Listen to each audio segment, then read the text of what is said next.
Welcome to ILTV's Israel Daily. I'm Aaron Porras, and coming up in today's newscast, environmental investigators closing in on the vessel suspected of leaking oil across 100 miles of Israeli shoreline.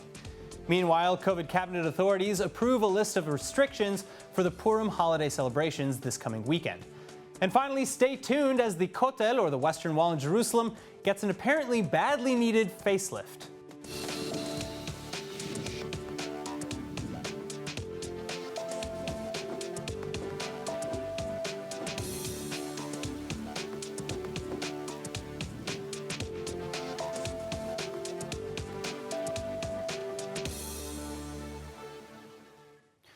Breaking news Wednesday morning, the IDF reporting an attempted stabbing attack near the West Bank settlement of Yitzchar just before noon.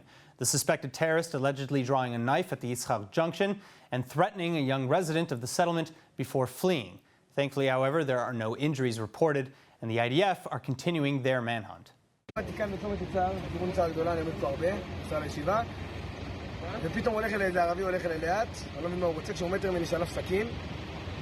אז התחלתי לצרוח עליו, להשתולל קצת, הבאתי איזה בעיטה באוויר, ראיתי שהוא קפא, אז ברחתי. רצתי איזה 100-200 מטר למעלה, התקשרתי למשטרה, בינתיים הוא כבר הלך. וזהו, בצע, ומאז זה כל האירוע. Searches for a shipping vessel suspected of causing one of the worst ecological disasters in modern Mediterranean history getting closer and closer to completion. So close, in fact, that we can't talk about it. Israel's picturesque Mediterranean coastlines, a staple of the region, now blackened and polluted with thick tar. Nearly 90% of the beaches, some 100 miles along the sea, made toxic by the worst regional oil spill on record. Environmental experts saying that it could take decades to clean, with government officials vowing to find and punish those responsible. But as investigations are closing in on a name, Israeli courts are shutting the mouths of the media, issuing a gag order on all key details of the probe. This including the name of the suspected vessel, its cargo, route, port of origin, and destination, believing that publishing such information may cloud the case, especially as the incident involves a foreign vessel polluting international waters, meaning the probe will be complicated and will have to include Israel's neighbors. Meanwhile, the blame game aside, Israel's cabinet approving Environmental Protection Minister Gira Gamliel's plan to budget 45 million shekels towards the cleanup and conservation efforts. This including regular monitoring and studies, assistance to local authorities and the Nature and Parks Authority to treat polluted beaches and wildlife, transportation, treatment, and removal of waste tar to designated sites, and more. Additionally, Gamliel plans to submit a draft law to create a readiness and response plan for future events. On top of all the government and IDF-led assistance, however, volunteers are still the most valuable resource. Thousands of Israelis arriving every day to help clean the shore of tiny globs of oil already, and it's nowhere near enough. The Nature and Parks Authority then setting up an online registration page where groups can sign up to come and help, and individual volunteers are welcome too. All available citizens are asked to simply arrive between 8 a.m. and 4 p.m. at one of these beaches, including from north to south, the Achziv National Park, Shikmona Research Station, Nachal Oren Estuary, Habonim Beach Nature Reserve, Tel Dror National Park, Jizer al-Zarqa Fishing Village, Gador Beach Nature Reserve, Beit Yanai Beach, the Poleg Nature Reserve, Sharon Beach Nature Reserve, Palmachim Beach National Park, Shimshon Sheva Beach, and the Nitzanim Beach. Moving now to matters of personal health, Israelis given some stark warnings Wednesday morning. Health Minister Yuli Edelstein calling for maintained vigilance in following coronavirus restrictions, explaining that too few citizens are vaccinated for anything less. And Prime Minister Benjamin Netanyahu is now following up, saying that there will never be a shortage of doses for those in need. ובכן, יש לי בשורה חשובה בעניין זה. אני שוחחתי אתמול בערב עם ידידי, מנכ"ל פייזר, אלברט בורלר, וסיכמנו שיהיה רצף אספקה של חיסוני פייזר, ללא שום מחסור של פייזר, ללא שום מחסור, ללא שום קיטוע, ללא שום הפסקה. ובכן, לכו להתחסן, ואגב, גם עם מודרנה. אנחנו מקבלים בנוסף עוד ועוד ועוד חיסונים. לכו להתחסן. Meanwhile, beyond talk, Israel taking advanced actions. In addition to the Green Passports Incentives Program, Health Ministry authorities are now testing the Pfizer COVID vaccines on children under age 16, with around 100 kids from certain at-risk groups already given the first dose and with no side effects yet reported. Now, while Israel is calling on every eligible person to come and get vaccinated, it seems that for better or for worse, there are many extras. The government then allegedly deciding to use excess doses as a diplomatic tool. First last week when used in a prisoner swap with Syria, and now this week to supposedly gain support on the international stage. Some 100,000 vials heading to 15 different world powers and to the Palestinian Authority. But here to discuss is former Israeli ambassador to the United States, Dani Ayalon. Dani, thank you so much for being with us. Now, is there truth to the reports as far as you know? What do we know? Yes, I guess there is more than a truth to this report, and this is quite a legitimate tool. You know, you may call it vaccine diplomacy, but it is not anything new, and it's not different than when you use any other resource that you might have, whether it's petroleum, whether it's another kind of commodity. Countries since the dawn of histories have been using the resources that they have to leverage them against friends and foes alike. And if Israel decides to do it according to its national interests or strategic benefit, this is quite fine. And sending vaccines today, I guess it's something that can be not only humanitarian, but also can be used for political exploits, and there's nothing wrong with that.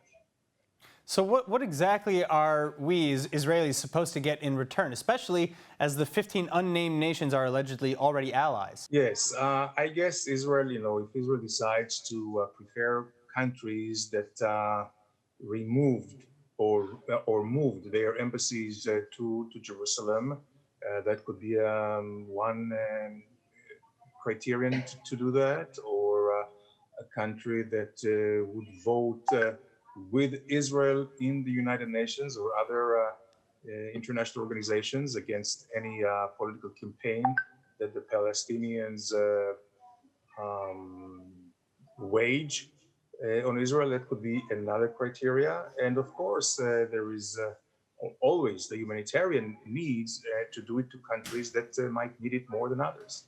All right, now you said that there's nothing wrong with trading vaccines for diplomatic health. But do you see this in any way as a bribe, or is this just how diplomacy works? Well, this is how diplomacy works. This is how international relations are being conducted. Israel is a sovereign country, and it is has the legitimate right to do what it does with any resources that it's in its position. And this is no different than any other resource or any other country using it. All right, Ambassador Ayalon, thank you so much for joining us. My pleasure. All right, another holiday weekend ahead. The Israeli coronavirus cabinet officially approving curfew restrictions to keep Purim celebrations from becoming nationwide super spreader events. Israeli children off from school on Thursday, heading to class today with different masks on than usual. Incredible costumes in celebration of Purim, including many like this Zoom meeting, inspired by the pandemic. Of course, it's not just the kids relieved to be returning to some sense of normalcy. It's a Jewish festival, very important, that was many, many years before the corona. In this year, I think it's much, much important to celebrate with the real Masecha, with the real happiness of Purim. The corona will end in the end, but the Purim festival and the real mask will last forever. The pandemic is still far from over, though, with the national infection rate rising slightly after a couple days of dropping to about 6.1%. Active infections then likewise rising to 42,045, and the death toll hitting upwards of 5,648. So with annual Purim parties typically including massive nationwide days-long celebrations, weekend restrictions have been approved for enforcement. Beginning Thursday evening and lasting until Sunday morning, public transportation will be minimized. Daytime gatherings above 10 people indoors and 20 people outdoors will be banned. An evening curfew will begin every night at 8:30, and evening parties will be limited to the nuclear family.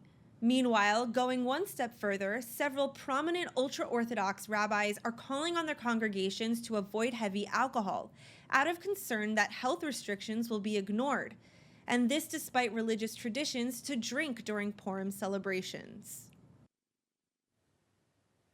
Speaking of COVID preparations, the upcoming March elections in Israel will be like no other. The Central Elections Committee announcing special measures to ensure safety amidst the pandemic. And addressing the many logistical challenges, measures include creating drive-thrus and special voting locations to service the quarantined. הוא עובר הליך זיהוי כשהוא נמצא אחרי ההגה, מקבל מעטפת הצבעה לתוך הרכב, עמדת ההצבעה, אותו פרגוד עם פתקים מגיע אל החלון, הוא מממש את הזכות שלו, לוקח פתק, בוחר אותו בחשאיות מלאה. Meanwhile, the committee is also looking to increase the number of polling stations by some 30% and to put 2 voting booths in every station to speed up the voting process. Now, on a related note, election campaigns often seemingly focused on the division between the secular and the ultra-Orthodox communities in Israel. And among the more persistent allegations is that the Haredim, or the ultra-Orthodox, are living off of the state while refusing to contribute their fair share. But is this actually true? With me to break down the numbers is Leah Aharoni, ultra-Orthodox founder of the Love Your Biz business consulting firm. Leah, thank you so much for being with us. Now talk to me about numbers. How many Haredim actually live off of the state while they study, pray, etc., and how much do they receive in government subsidies? Hello, Aaron. Thank you for having me. So this is a very persistent stereotype, which is completely not true, and I'll give you the exact numbers. There are 135,000 Haredi men studying in yeshivot, in religious colleges, out of over 1 million Haredis in Israel. Haredim make about 12% of the population, and 1 in 10 Haredim actually studies in yeshiva. Now, about the funding. A non-married Haredi student gets 0 in stipends. His yeshiva will get about 400 shekels or $130 for board. That's 1/10 of what Israel funds a college student. And a married Haredi student gets 750 shekels. That's about $250 a month. That's the stipend. So, and overall, Globes a business newspaper found that the government funds the Haredi sector specifically because the Haredi 1 billion shekels a year out of the 500 billion shekel Israeli budget. So why does this so-called, fact persist? Why does it persist? Because divide and conquer is a very convenient political tool, and our politicians love dividing and conquering us and playing us off each other for their own gain. Well, I think what's actually very interesting as well that you mentioned the Globe's article that really brought this back into the the country's consciousness ahead of the elections. Something else that they really talked about was how they make do with such little stipends, which actually may contribute to why people think that they're sponging off of the state. Can you tell us a little bit about that? Yes, very simple. They work. 65% of Haredim actually go to work. They get up in the morning, put on their clothes, get on the bus or in a car and go to work, just like the rest of us. And Haredim make the work a little bit less than the general population. I think about 15 points less. So that's the difference in the Kohl families. But most Haredim get up and go to work. They have much simpler lifestyles. So Haredi families' income is about 2/3 of a regular Israeli family's income. And the deficit is made through mutual assistance and help. So, for example, my family rents what's called a gemach. It's a mutual assistance fund. Every summer, we get all the families in our neighborhood to trade textbooks so nobody has to pay for textbooks. Wow. And if you open any Haredi town yellow pages, you will find dozens upon dozens of pages of private individuals opening different mutual assistance. It's little like small community organized help funds and aid and things like that. Exactly. You need a wedding dress. You need a pacifier for a kid in the middle of the night. You need medication. You need medical anything. equipment. Basically, there's somebody who has it at home. Medical equipment. Well, people have that stuff at home and they give it to each other. All right. Leah Aharoni, thank you so much for shedding some light on this topic. My pleasure. In other news, political polls coming out seemingly faster than we can analyze them. But top contenders in Israel's fourth national elections next month, remaining pretty consistent. And among them, Gideon Sa'ar, former Likud rival to Prime Minister Netanyahu and chairman of the New Hope party. But here now in studio to discuss the New Hope's campaign is former Israeli Consul General in New York and New Hope party member, Ambassador Dani Dayan. Ambassador, it's such a pleasure to have you here. Thank you so much. My pleasure to be here. Thank you for having me.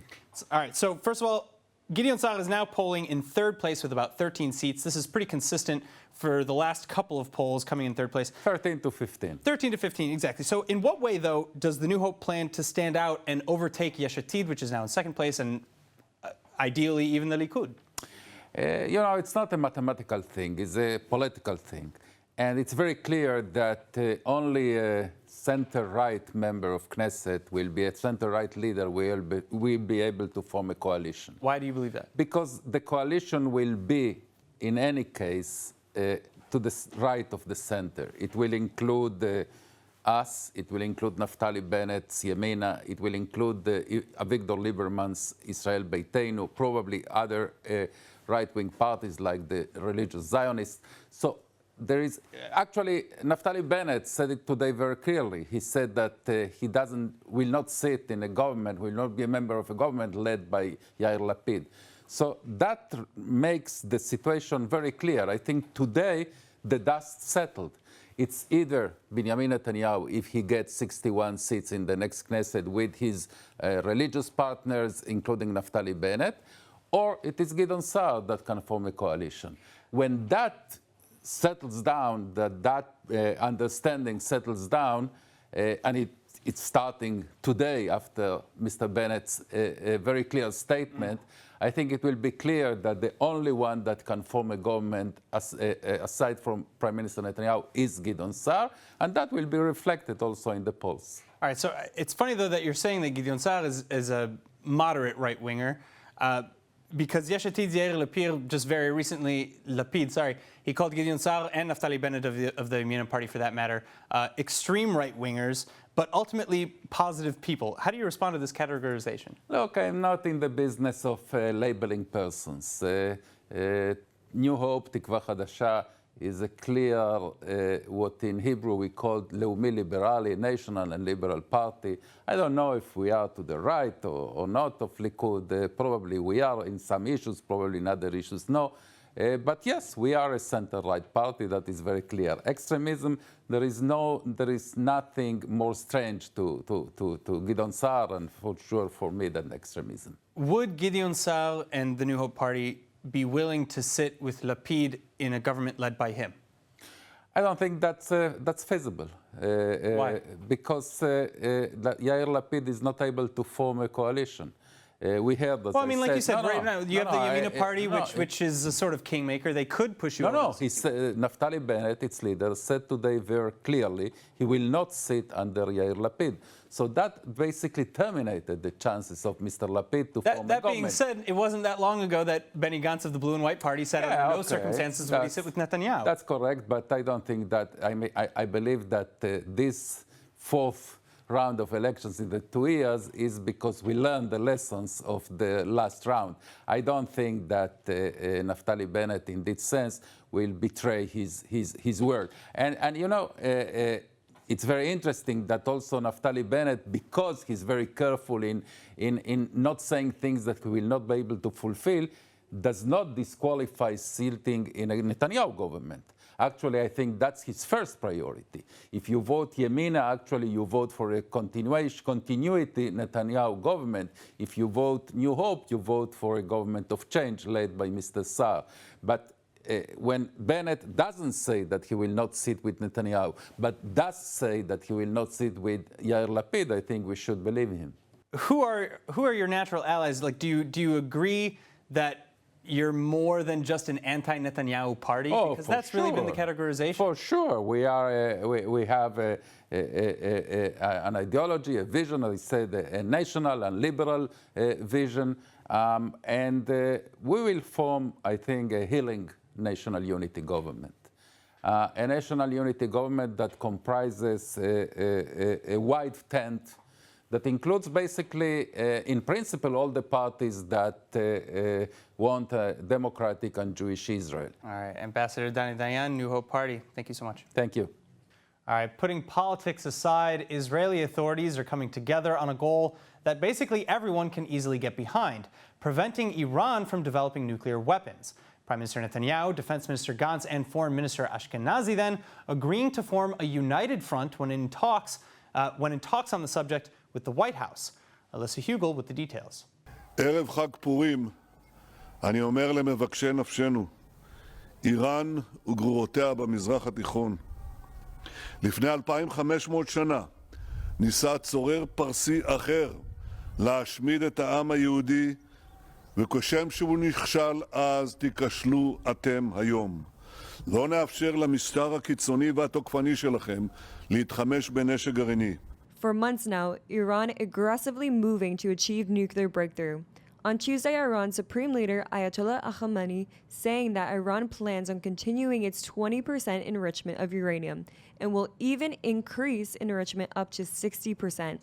Such threatening remarks following many other recent violations, sparking great concern throughout the international community. Prime Minister Netanyahu, for one, repeating vows to stand up to Iran as the Biden administration moves towards returning to the JCPOA. איננו תולים את יהבנו בשום הסכם עם משטר קיצוני כמו שלכם. כבר ראינו את טיבם של הסכמים עם משטרים קיצוניים כמו שלכם במאה החולפת וגם במאה הזאת עם ממשלת צפון קוריאה. עם הסכם או בלי הסכם, אנחנו נעשה הכל כדי שלא תתחמשו בנשק גרעיני. Unlike during the Obama years, though, Netanyahu is taking a different, more subtle approach this time around. Israel reportedly delegating talks with the U.S. on Iran to senior Israeli staff and advisors in order to prevent any personal tensions with President Biden. Senior officials explaining that Israel wants to ensure communication channels with Washington remain wide open. Returning now to Jerusalem, one of the Holy City's most famous landmarks getting a badly needed facelift. But don't be too quick to judge. After all, if you were over 3,000 years old and had been attacked 52 times, captured and recaptured 44 times, besieged 23 times, and completely destroyed twice, you'd be lucky to look this good. Judaism's third holiest site, the Kotel, also known as the Second Temple's Western Wall, is finally starting to really show its age.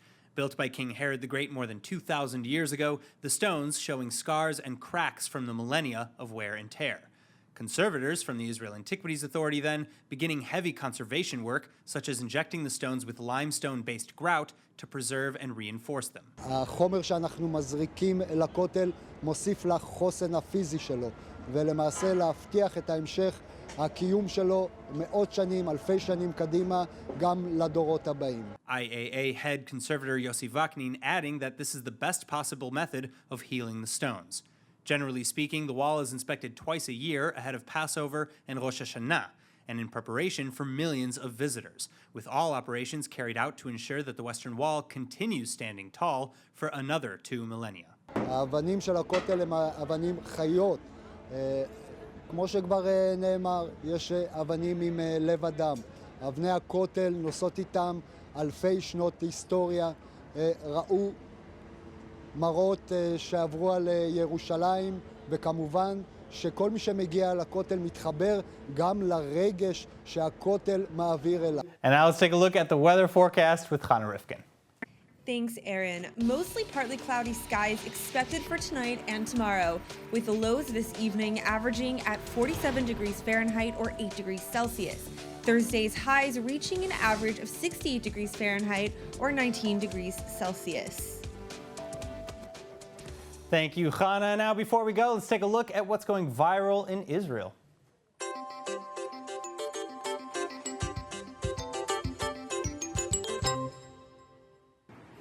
ריב, למה התחפשת? Oh, gosh. תגיד, רק ביבי. ריב. That is, let me tell you, תגיד רק ביבי. spitting image. I almost couldn't tell that that was not Netanyahu. All right, that's it for today's news. Today's exchange rate is 3.26 shekels to the American dollar and 2.6 shekels to the Canadian dollar. For more news from ILTV, please like ILTV on Facebook, follow us on Instagram, and subscribe to our YouTube channel. And don't forget to visit our all-new and improved ILTV website at iltv.tv and subscribe to our newsletter for the latest while you're there. I'm Aaron Porras. Stay healthy. Thank you so much for watching.